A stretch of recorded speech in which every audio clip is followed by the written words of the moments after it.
Bakit po tayo walang may ibibigay sa Diyos? Kasi lahat ng nasa iyo ay galing lang din sa Diyos. Yung hininga mo, yung buhay mo ngayon, yan ay lang ay galing sa Diyos. Yung lakas mo ngayon, yan ay lang ay galing sa Diyos. Wala tayong pwedeng ipagmalaki.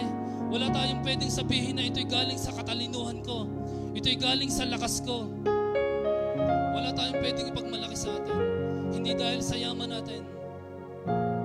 Hindi dahil sa magaling tayo mag-business. Hindi dahil sa magaling tayo magsalita. Lahat ng yan na meron ka, yan ay lahat ay galing sa Diyos na pinaglilingkuran mo ngayon.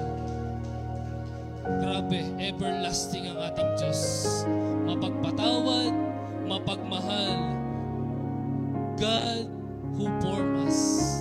God who